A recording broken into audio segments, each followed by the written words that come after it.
Oui, Monsieur le maire, je ne reprendrai pas là, tout ce qui a été dit concernant le moratoire. Ce que je peux dire, c'est que je suis content, dans le fond, que Rimbaud et que le boisé dans ce secteur-là soit inclus là-dedans.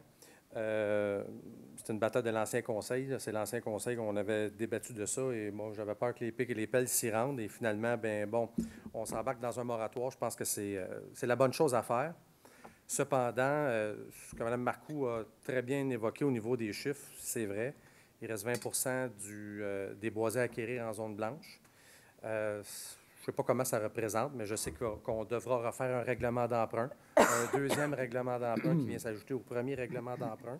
Donc, dans la consultation, le moratoire qu'on propose, mais la consultation qu'on propose, il va y avoir des coûts et je sais que là, ça va être pas mal toute la population qui va devoir parler et s'exprimer.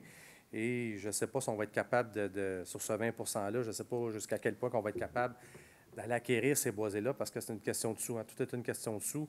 Je suis un peu inquiet. Mais en tout cas, attendons la consultation. Je dis comme M. Quentin, on va laisser la parole aux gens. On va les écouter. On est là pour vous représenter. Hein. C'est pour là qu'on est. Donc, mais j'ai des petites craintes quand même à savoir jusqu'à combien qu'on va aller chercher sur notre 20 % qui reste à acquérir, parce que c'est une question de sous. Mais en tout cas, on verra. Le deuxième point, j'ai quand même une bonne nouvelle concernant la tour Rogers. À la ville de Châteauguay, il y a eu une dynamique là, il y a une problématique qui a opposé la ville finalement à Rogers. Et dans un article de journal, on dit à moins d'un ultime recours encore possible au plus haut tribunal du pays qui s'avérera fructueux, la compagnie Rogers ne pourra installer de tour dans une zone résidentielle de Châteauguay comme Industrie Canada l'avait autorisé. Alors, il y a des débats légaux, je n'embarquerai pas là-dedans, mais tout ça pour dire qu'une cour d'appel, quand même, du tribunal au Québec qui a revisité une décision. Alors, la mairesse est ravie. On dit que la décision de la cour d'appel est claire. Les villes peuvent décider du genre de développement qu'elles souhaitent sur leur territoire. Alors, j'ai eu des oui-dire, je ne sais pas, je ne veux pas encore confirmer la nouvelle. Probablement qu'il y aura une tour qui va s'ériger. Je ne sais pas c'est quoi les discussions finales qui sont avec le club de golf, mais une chose est certaine, on va être plus loin dans le golf, comme on l'avait proposé au départ, et comme Rogers semblait s'y opposer. Mais bon, ils se sont rendus aux arguments que finalement, ils vont la poser là, puis ils vont desservir leur clientèle quand même. Alors, voilà, on a quand même une certaine force d'impact dans les villes sur notre zonage, et ça, c'est intéressant à dire. Troisième, avant-dernier point. L'entrée sud. Je trouve que pour les gens de Saint-Eugène là, qui doivent transiter par le centre-ville, on a eu des mois et des mois d'attente, de détour sur la rue Mercier. Ça a été long.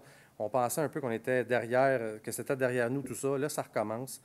Je voudrais demander de mettre une certaine pression pour que les travaux s'accélèrent. Je trouve ça long et je trouve ça fastidieux pour les citoyens de Saint-Eugène de faire encore les détours puis de leur demander une certaine patience. Donc, certaine pression à accélérer les travaux pour que ça se fasse le plus rapidement possible. Le dernier point, fin de semaine, samedi, est arrivé, à mon avis, quelque chose d'assez extraordinaire. Il n'y avait pas eu de fête de quartier dans Saint-Eugène depuis 15 ans. Et on a fait plusieurs réunions de comité d'organisation et on ne s'attendait pas à ce succès-là. Il est venu plus ou moins, là, on a donné des billets là, pour des prix de présence. On en a remis plus ou moins 1000. Donc, on pense qu'il y a eu à peu près 1000 personnes qui sont venues à la fête de quartier dans Saint-Eugène. Les gens, je ne compte plus les gens qui sont venus nous dire, c'est le genre d'initiative qui rapproche la ville de ses citoyens. Je ne sais pas si vous êtes partagé cette opinion-là avec moi, mais je trouve qu'il y avait des jeunes aussi, puis tout ça, il y avait toutes les familles, des générations de personnes âgées. Je trouve qu'on vit dans une société un petit peu individuelle. Tu sais, la religion est sortie de nos mœurs, mais avant, on se parlait sur le perron de l'église, on jasait, on avait du fun. Là, on est un peu sur Facebook, on est dans nos maisons, on est sur nos écrans plasma, on est sur nos téléphones. Il y a moins d'initiatives collectives qui se passent dans notre société, puis ça, c'était vraiment... pour ceux et celles qui y ont participé, là, sérieusement, on a fait vraiment une belle fête. Puis là, je tiens à remercier Monsieur le maire, dans un premier temps. Merci pour vos contacts, pour le service que vous avez déployé, pour votre présence aussi. C'était bien intéressant que vous soyez là.